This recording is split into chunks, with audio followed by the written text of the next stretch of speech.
Live from New Delhi, you're watching DD India Global. We'll get you the top stories from India and the region. I'm Amritpal Singh, and for the news from the rest of the world, I'm joined by my colleague in London, Stuart Smith. Hi Stuart, how are you doing? Good afternoon. It's 12:30 p.m. here in the UK and 1:30 p.m. across Central Europe. Coming up in the next 30 minutes, news of another high-profile Hamas death by Israeli forces. The French president is in Serbia, and the Kremlin distances itself from Telegram founder Pavel Durov. But first, the headlines. Prime Minister Narendra Modi lays the foundation stone of the Vadhavan port project in Maharashtra. Says development of India's coast has gained unprecedented pace in the last decade.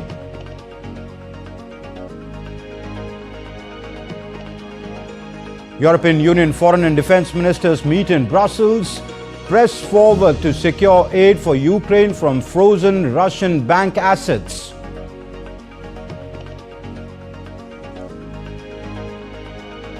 In her first major interview, Democratic presidential nominee Kamala Harris vows tougher approach on illegal immigration, supports weapons for Israel.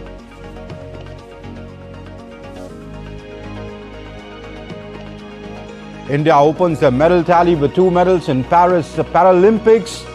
Avani Lakhera wins gold while Mona Agarwal takes bronze in the women's shooting 10-meter air rifle standing SH1. Prime Minister congratulates the shooters.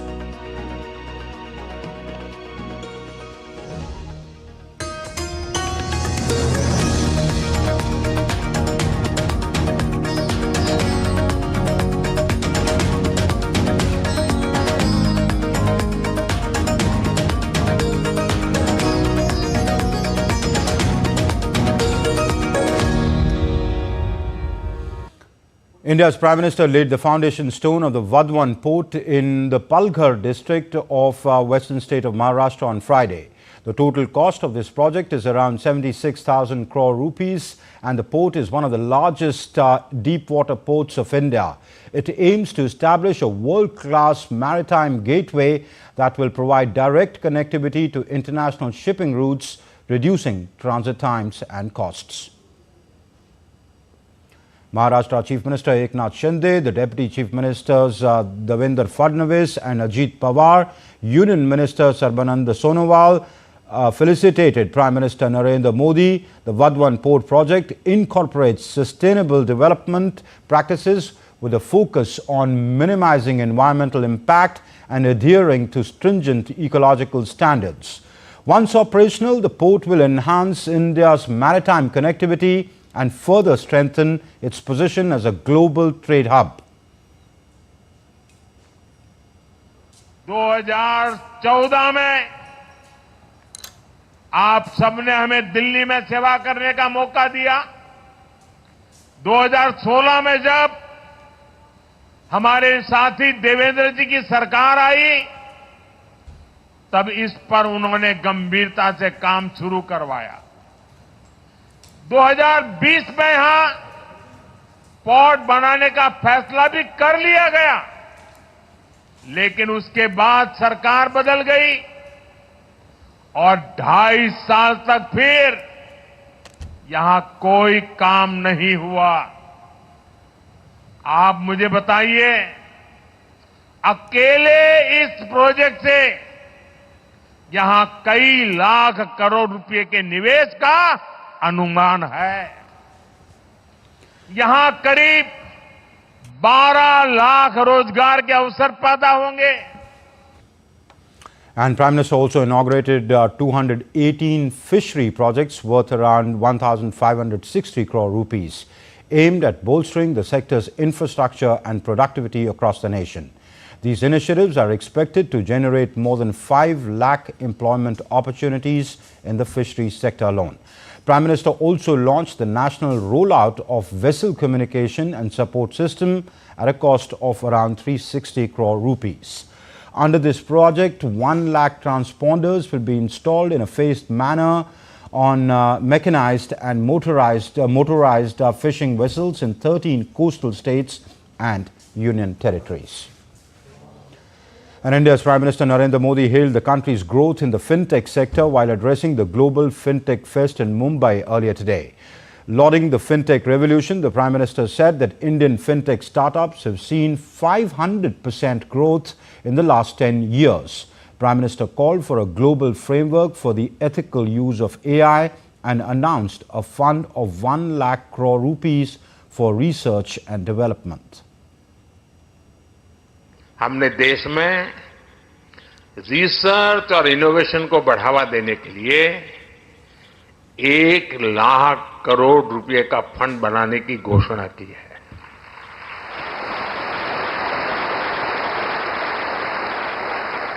हमने data protection कानून बनाया है। मेरी हमारे regulator से भी कुछ अपेक्षाएं हैं। हमें साइबर फ्रॉड को रोकने के लिए और डिजिटल लिटरेसी के लिए और बड़े कदम उठाने होंगे। साइबर फ्रॉड स्टार्टअप्स की, फिनटेक्स की ग्रोथ में रुकावट न बने, ये ध्यान रखना भी उतना ही जरूरी है। The Prime Minister also visited the Global Fintech Pavilion of the Geo World Convention Centre in Mumbai, displaying the latest innovations in the fintech landscape. He interacted with the industry experts at the venue and even donned virtual reality glasses at one stall. Policy makers, regulators, senior bankers and academicians from India and other countries are participating in the Fintech Fest. European Union's defence and foreign ministers are meeting in Brussels to discuss boosting the bloc's support for Ukraine, even as intense fighting is on in the Kursk region and Russia hit back in Sumy, northeastern Ukraine. Stuart is in London to give us more on this and other stories making headlines around the world. And I'm joined by Stuart. Stuart, what could we expect from this meeting? Well, one of the focuses will be on exactly that. What more the European Union can do to support Ukraine, where Russian forces conducted an airstrike on the city of Sumy in the northeast of the country overnight. According to authorities there, the attack targeted civilian infrastructure, causing a fire in some neighborhoods and killing a 48-year-old woman, as well as injuring at least 8 other people. A drone attack hit an industrial facility in the town of Poltava without causing any casualties. Meanwhile, the Ukrainian Air Force said it shot down 12 out of 18 Russian-launched drones overnight over 5 Ukrainian regions. 4 more drones fell over Ukrainian territory. The European Union's defence ministers are meeting in Brussels to discuss boosting the bloc's support for Ukraine, as well as talking about the disputed Venezuelan elections. Defence officials are also expected to look into European defence more generally in the face of what they perceive to be a growing Russian threat. DD India's Alex Carrier joins us from Brussels. Alex, what's the agenda for Europe's defence chiefs, and what's this about the EU's top diplomat calling for sanctions against Israeli ministers?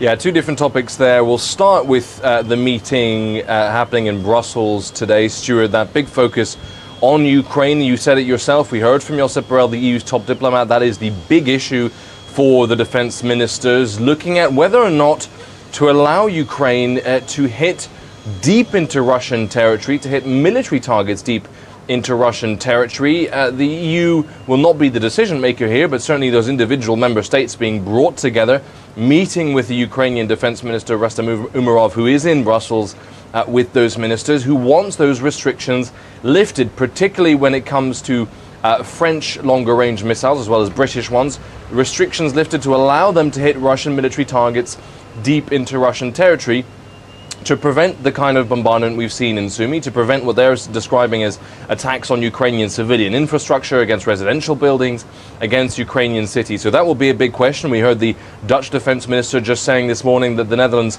had never placed restrictions, for example, but other countries, particularly the French, will have to consider whether or not to lift those restrictions. That's the big question. Now, going back to your other point, looking at those sanctions against Israeli ministers. That was discussed yesterday by the foreign affairs ministers of the European Union, prompted by Josep Borrell, the EU's top diplomat. He wants to initiate sanctions against 2 Israeli ministers for inciting hatred against Palestinians and making statements that the EU's top diplomat says was not in line with international law. He didn't name them, but he has been publicly critical of Bezalel Smotrich, the finance minister, and Itamar Ben-Gvir, the national security minister, who have both made rather inflammatory comments about the Palestinians and have been very extreme in their positions. Now, the big question is whether or not all 27 member states will be on board. That is the only way to get these sanctions through.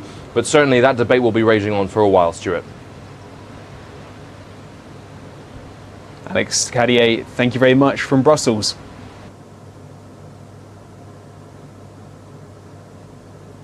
In a counter-terrorism operation in the northern Samaria area, Israeli forces killed Wassem Hazem, the head of Hamas in Jenin, on Friday. 2 other Hamas militants were killed along with their commander in the aerial attack. M16 rifles, a handgun, cartridges, explosives, gas grenades and thousands of shekels were found in a vehicle, according to the Israeli military.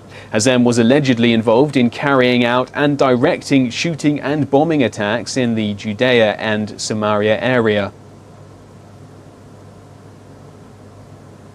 On the second day of a visit to Serbia, French President Emmanuel Macron held a joint press conference with Serbian President Aleksandar Vučić in the capital Belgrade.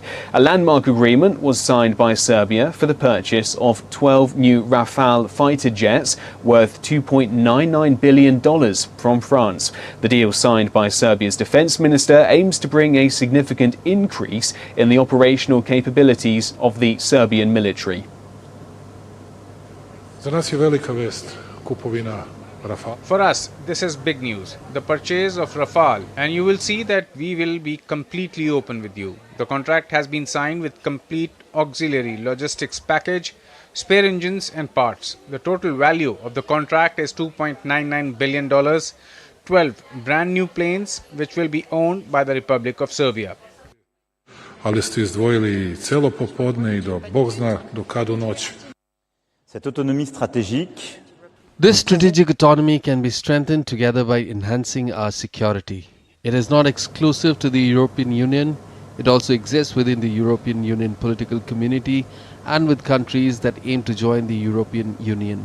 That is why Serbia's choice of Rafale fighter jets is, in this regard, a clear decision, one of a long-term alliance between our two countries within a stronger and more sovereign Europe. This choice contributes to our strategic autonomy and strengthens it, including its industrial base, strategic decision and operational independence. Kremlin spokesman Dmitry Peskov denied any deals between President Vladimir Putin and Telegram CEO Pavel Durov.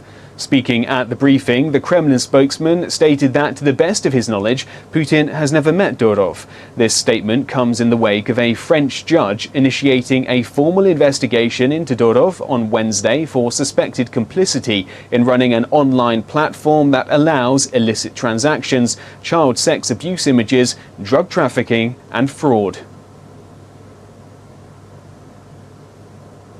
US Vice President Kamala Harris said in her first interview of her presidential campaign on Thursday that Americans were ready to turn the page on divisions she blamed on her rival Donald Trump. Harris hinted that there could be a Republican nominee on her cabinet. She added that she will not ban fracking if elected president, stressing it's possible to have a clean economy without banning fracking. Harris signalled her support to Israel to defend itself, but added that far too many innocent Palestinians have been killed, as she underlined the importance of a ceasefire deal. We have to get a deal done. Dana, we have to get a deal done. When you look at the significance of this to the families, to the people who are living in that region, a deal is not only the right thing to do to end this war, but will unlock so much of what must happen next. I remain committed since I've been on October 8 to what we must do to work toward a two-state solution, where Israel is secure And in equal measure, the Palestinians have security and self-determination and dignity. Meanwhile, as America's presidential campaign intensifies, the two rivals are announcing new policies in an attempt to get voters in their favor. The former US president and Republican candidate Donald Trump on Wednesday said at his Michigan rally that he would promise free IVF treatment that could help single mothers and couples incapable of having babies. I'm announcing today in a major statement that under the Trump administration, your government will pay for, or your insurance company will be mandated to pay for, all costs associated with IVF treatment, fertilization for women, IVF treatment. Because we want more babies, to put it very nicely. On the other hand, Democrat candidate US Vice President Kamala Harris too promised big in her door-to-door campaign in Georgia. She announced tax credit for small business startups and said that the details of that would be announced next week. That's it from me here in London. Back to you in the studio. Well, thank you, Stuart, for that. And still to come on DD India Global, Prime Minister Modi to visit Brunei and Singapore early next month. This is the first ever bilateral visit of an Indian Prime Minister to Brunei. UN Secretary General addresses Timor-Leste's parliament as the country marks 25 years of its independence.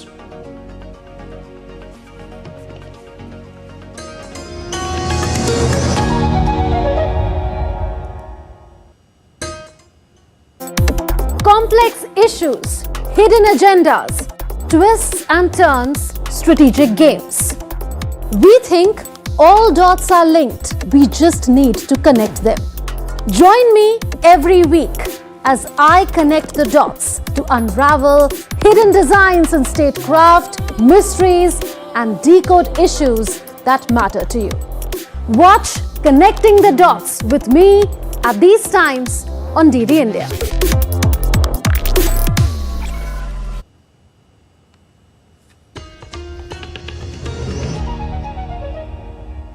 You're watching DD India Global. I'm Amrit Pal Singh.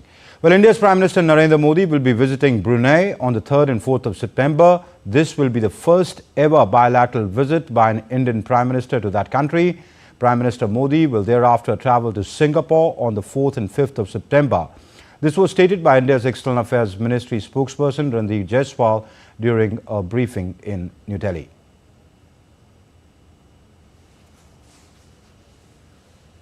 Prime Minister Shri Narendra Modi, at the invitation of His Majesty Sultan Haji Hassan Al Bolkiah, is scheduled to visit Brunei Darussalam during 3rd and 4th September 2024. This will be the first ever bilateral visit by an Indian Prime Minister to Brunei. The visit coincides with 40th anniversary of establishment of diplomatic ties between India and Brunei.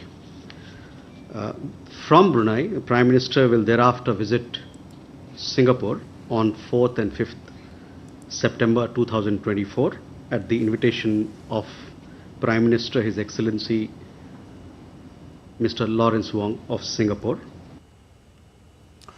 And Pakistan has extended India an invitation to attend the Shanghai Cooperation Organization. The MEA spokesperson, or the Foreign Ministry spokesperson, said that India has indeed received the invitation, but he said that the government will take a decision later on about India's participation in that conference. Yes, we have received an invitation from Pakistan for the Council Heads of State Government meeting that is to happen. We don't have an update on that for you. We'll let you know what the situation is later. And the spokesperson stated that India's consulate in Sao Paulo in Brazil is in touch with Brazilian authorities regarding Indians stranded in Brazil, and further details are being ascertained. As far as the issue of Indians stranded in the airport, international airport in Sao Paulo is concerned, yes, we are aware. I think the figures are not what you've said. There are several Indians, and we also have a consulate in Sao Paulo. The consulate in Sao Paulo is in touch with the Foreign Office representative in the city. They've also sought a meeting with local authorities and ascertaining more details. External Affairs Minister S. Jaishankar spoke at length on India's reshaping foreign policy. Dr. Jaishankar spoke in New Delhi during the launch of a book titled Strategic Conundrums, written by Rajiv Mistry, a former diplomat. During the release of the book, Dr. Jaishankar said that the era of uninterrupted dialogue with Pakistan is over, signaling a strong response from India for the cross-border terror and infiltration attempts being made in Jammu and Kashmir. I think the era of uninterrupted dialogue with Pakistan is over. Actions have consequences. And insofar as Jammu and Kashmir is concerned, I think 370 is done. So the issue today is what kind of relationship can we possibly contemplate with Pakistan. Vice President of India Jagdeep Dhankar addressed the interactive session on role of women in Viksit Bharat at the Bharati College in the University of Delhi today. The Vice President planted a sapling in honor of his mother, Kesri Devi, at the premises of the college. Speaking at the event, the Vice President stressed on the role of women becoming financially independent as an important tool in India's path to progress. He also invited the students to visit the new Parliament building in batches to see the architectural marvel. I call upon each of you, girls, be financially independent. That is quintessentially important for you to unleash your energy and potential. Do it. And I'm sure you will see the change immediately. Your determination alone will help us reach the status of a developed nation, certainly by 2047, if not earlier. And let's now take a look at other stories making news around the world. In the Drôme region of France, drought is becoming increasingly frequent. To tackle the situation, farmers are trying to slow down the water cycle by adapting to landscape and densifying vegetation to retain water in the soil. Timor-Leste marks 25 years since a UN-backed vote ended a bloody, decades-long occupation by Indonesian forces, which paved the way for it to become an independent nation. Addressing the country's parliament, UN Secretary-General said it was a gift to the world because it showed conflict could be resolved through negotiation. New Zealand's AC-75 America's Cup boat was damaged while being craned out of water in Barcelona, causing them to miss Friday's race as they assess the extent of the damage.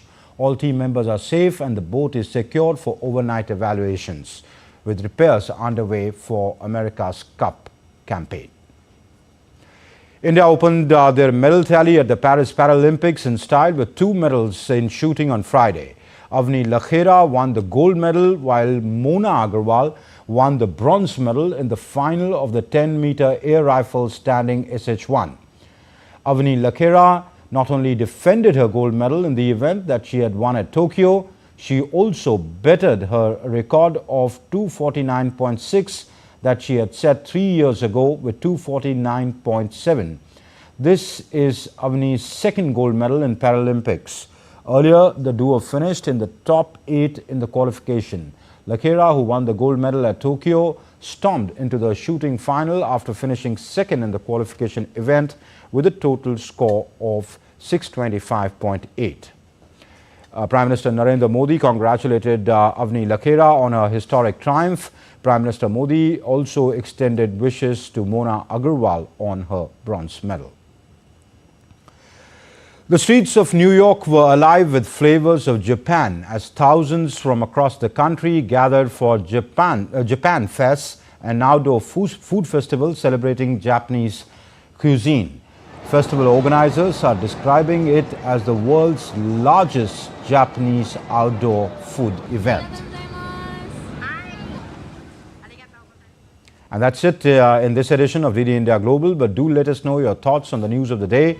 For those on the go, you can get all the latest news and updates from India and across the world on DD India's mobile app. The app is available on both Android and iOS platforms. Scan the QR code on your screen to download now. We'll be back with more news as it breaks here on DD India. I'm Amritpal Singh, and from my entire team here in Delhi, thank you for watching DD India Global.